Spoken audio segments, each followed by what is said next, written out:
Hey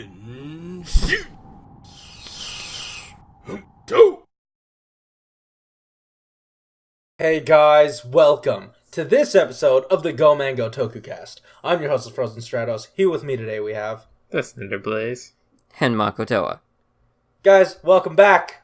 On today's episode, we will be covering Kamen Rider X-Aid episodes 33 through 35 because boy oh boy, we're behind on X-Aid. Oh damn, are we? Yeah. Now? Are we? Yeah. Really? Yeah, we are. Oh, why? Because... Remind us of what happened on episode 33. Because That's been a while. good question. That's a good Glad question. you asked it. I'm definitely not typing up the Wikipedia page to ask it. So, this episode 33, it was when they formulated a pretty good plan to take down, well, actually, no. They didn't formulate a good plan to take down Cronus. They just decided to make stuff up to take down Cronus. Are you talking And I about, was... Huh? Are you talking about when the Bugsters thought that they could do something, or what? No. This is when Dan thought that he could do something. Oh, It's yeah. Hey, what if I put myself in his driver when he pauses it? Hey, it almost worked. Yeah, it did, but that's because they wrote it that way. Yeah. I don't know. I didn't really like that. It wasn't really a twist. I wasn't like, whoa, Incredible. like I didn't see that before. I mean, like I didn't because it's ridiculous. I didn't think that. Yeah, was a it didn't factor. make sense that when he died, he suddenly went into the driver. Yeah, I thought you had to suck him up himself. I don't know. Oh, wow. But then this also starts the actual arc for Hero. He's finally relevant to the story. He finally does something. Right. I'm so surprised, and I'll give a more in-depth opinion about that in the toward the end of this review. But I friggin' flipped when I saw that happen. I blinked my eyes. You Probably. blinked your eyes. Okay. Yes, I blinked them. I kind of saw it coming, but I don't know why I was still surprised. When he hits X8 out of the air with his... Yeah. You know, I was surprised because he actually did something. I thought his character had just stagnated. Yeah, like, But- I'm kind of used to him just doing nothing in fights. Right? When X8's involved. Yeah. But, like, throughout the episode, when he was having, like, the confrontations with Dan's father, I thought that he was just going to backstab him because it would give him something to do. And him not doing it would just be, like, terrible story writing. Yeah. But, like, once the actual fight happened, it's just like a habit, you know? You don't expect him to do anything. And then, like, Yeah. once he interrupted the kick, it was just like, oh, yeah, he's here. Just swatted him out of the air, yeah. Oh, Frank, you still exist! I've declared myself, I declare myself relevant to the plot now. yeah. Yeah, unfortunately, like, my only gripe with it is it wasn't really instigated by him. It's just Dan's father just forced Well, him no. This will go into my, big thing about what makes good drama, and I feel like this does. But before that, let's move on to episode 34. And this is when we get to see... Excuse me. This is when we get to see glimpses of Laser Turbo. What was that sound? I don't know. This is when we get to see machine? glimpses of Laser Turbo. Huh? coffee machine. Oh my god. References you don't get. What did you guys think about bringing back Laser? Why wouldn't he be back? Yeah, that's fair. I mean, it makes sense when they've been like teasing the people can be brought back now ever since Dan Kuruto like got revived. Yeah. So and then now we know that Brave's girlfriend was potentially to be revived, so it makes sense that he can be revived too. It's like it felt like it was just going to lead up to that at some point or another. So honestly, I thought. And also we get to see Dan's father kind of dangle Saki in front of Brave and make him dance. Yeah, complete. It's like he put in work this episode. Like I felt those tears look genuine. Yeah, like this situation kind of like forced a different side out of Hiro that actually felt natural. It's just like kind of just saw his kind of composure break when he saw Saki. Just like he's like, "What are you doing? Why isn't she back?" And I was like, "Damn, he's actually a character now." I'm so yeah. He's showing emotion like this. But I also liked seeing Taiga's interaction with Hiro. Like he stopped Emu from chasing him because like and we get it revealed, I think it was in this episode, that like his punishment for letting Saki die was having Hiro hate him, but now Hiro has entirely owned up to it and like he's gone places with his character. He's finally he moved the blame, and now like I think what was it? Taiga even said like it would have been better if he still blamed me for it. Yeah, but not anymore. I guess he's obviously taking matters into his own hands. Yeah, but I like it. I like it a lot. I liked how, I don't know if it was this episode or the next one, but how like Kronos just like scares the crap out of Palad. Oh, like shoot. He's freaking shaking because he realizes that Kronos can just delete him whenever he feels like it. Yeah. Like that was humbling because he's been our main villain for the last, I guess, third of this show so far. And this whole time he's been trying to recruit Emu. Yeah. And I feel like it's leading up to them, teaming up eventually. Yeah, pretty much. They've already teamed up. Yeah. Yeah, you're right. They have. Like, it has a new form and everything. Okay.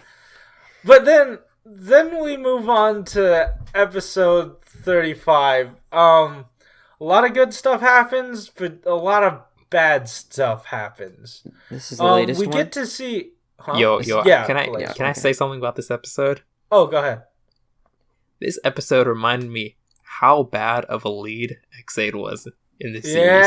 Yeah. Everyone around him is having great character development. Like, even Dan is a good character now. Oh my gosh. Okay, I don't know. Okay, like, he's not the same serious character that he was before. He's excellent. Completely The only problem I have with him, and it came up twice in this episode, is that he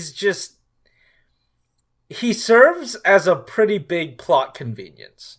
Like, oh no, X8 lost his driver. What's he gonna do? Oh, Dan just repaired it. Okay. Oh, hey, guess what? He also made him a new form.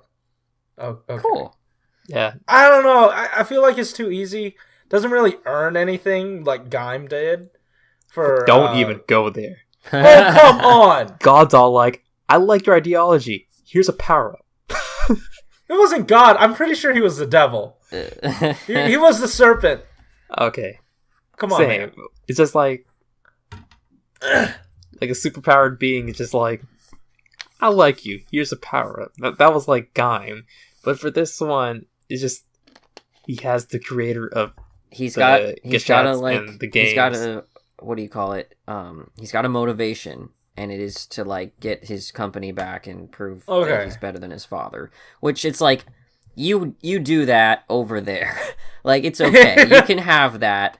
I'm just glad that like some of the other characters around are still like doing things or we're going places. Like even in that latest episode when Palad tries to recruit Emu one more time, and Popipipopop actually like has this kind of argument with Palad, since they're both bugsters, and they're both coming from different angles on how they should fight, or how they should value life. Because Palad was like, upset because Kronos killed one of his fellow bugsters, and then Emu's like, now you know how it feels when you're like a life is taken. How many lives have you messed with? And you think humans are any different?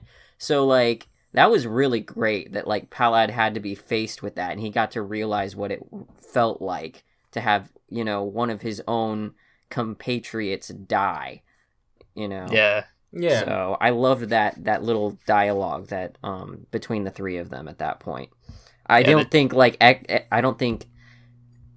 Emu was like, if it was any other individual, it could have been the same like verdict. I think it was really between Pop and just call her Poppy. Poppy and Palad. You're saying it weird. sorry.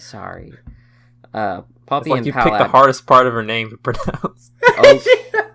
All right, thank you. My point, anyways. I think I got it out. Whatever. Yeah, like I really like the dialogue, because that was like one of the main conflicts between Emu and Palad. Is like the reason why they were like in such strict opposition to one another. That's true, yeah. And then Poppy being that in between that kind of knows both sides. Mm-hmm. Like it really, like that was one of the stronger points of the episode. I just don't like how X8 executes some of these lines though. Yes. Like he came off super whiny. Yeah. Yep. It has a lot to do with the actor's voice. I feel like he doesn't really work well in this role at all. That scream at the end. Oh, are we gonna like go into that? I'm sorry, we were talking about his voice, and that bothered me because but no, continue. I mean, like that's kind of like all about that scene, but it just it becomes super evident in like the rest of the episode, especially when he starts fighting the car dude. Yeah, like he's attempted to talk no jutsu him, and he's talking the entire time, and that's like one of X8's worst kind of like attributes. And since it's just so bad. You have a pretty bad main character if your main worry about him is that he starts talking. Yeah, because like the actor for X8, like he's not really the suit actor. I mean, maybe he is at times, but I don't really think he does most of the things. No, he never did. No. Yeah, so I don't think he's ever been in this suit, if I'm not mistaken. Maybe for like a public event or something like that. But like the only thing he has to do is sell lines when he's like out of the costume, and he can't do that. It's not. Hero can sell his lines at in this series, like when he's actually like hit with. He can sell it even if he's not talking. Like I said, when he cried, felt it. Yeah, him and Taiga, like you kind of like feel their emotions. They're like really real, and then Emu just comes off. He just like this really immature, whiny kid, and he's just like preaching lines, and just like I don't feel like the depth in like his words. Like I don't feel like any pain coming from them. Yeah, there's no motivation behind those words outside of. It does feel kind of shallow. Yeah, and or like, I mean, he has felt like some sort of pain, but it just doesn't feel earned. Yeah, it's like more like he's had stuff happen to him. You know, like he's just been given all this stuff. Yeah, like like he was given the surgery. He was given the anything that makes him interesting. He was given power ups. It's not like he really experienced. That's right. Anything even like whatever the bike dude is. I can't remember his name. Boxo Bike. It was something Laser Emiya or something. I don't know. Kiria.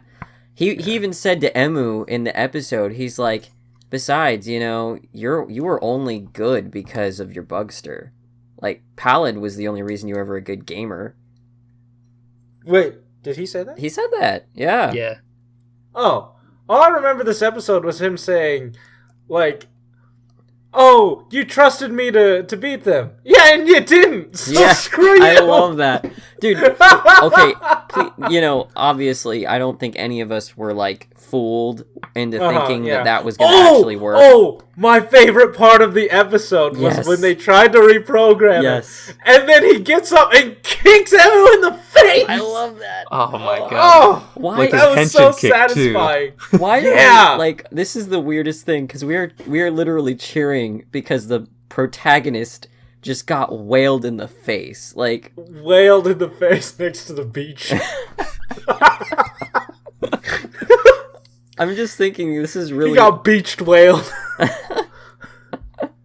I'm just thinking this is a really just strange situation that we're in, that we're just so against our protagonists just existence. This is not a good protagonist. And you know what? Let's have this discussion now. So, to me, what makes Hero's story good now is it goes back to a class that I took called Intro to Modern Drama. I'm going somewhere with this. And in there, I learned that in order to make good drama, you need to reveal your character's hierarchy of values. Sometimes characters or even people will think that their hierarchy, like, some things will be equal to others, but good drama comes when you're forced to choose one value over the other. And in Hero's story, he had to choose Saki over being a doctor. Saving people. Yeah, and and that conflict is evident, especially when in that conversation he had with Emu, I think in 34, where he said, "Hey, these are patients, and you're getting in the way of patients." Like, I don't know. Like, him showing his hierarchy of values made for good drama. Like, it was actually the most compelling part of these 3 episodes. I'm sure you two agree. Definitely. I mean, besides Emu getting hit in the face. Oh yeah, actually, sorry, excuse me. That was the real high. No.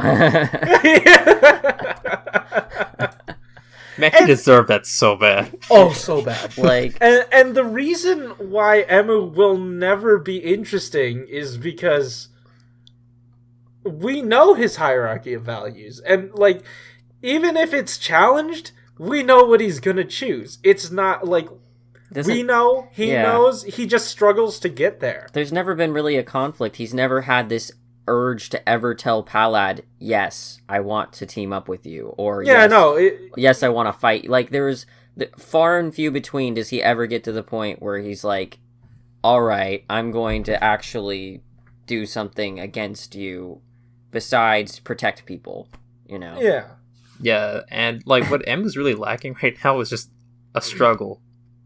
Aside from the actual strength, because that's a struggle that every Kamen Rider has to face, or else the plot would get instantly resolved. Mm-hmm. But like, that's his only problem. He just can't beat the person in front of him.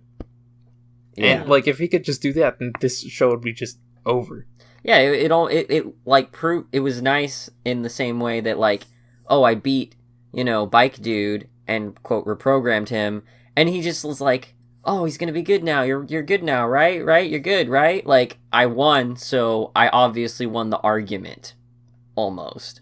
I beat you in physical strength, so you're gonna change your mind and join me. But, okay, keep in mind, though, like, I have a feeling it did change him back.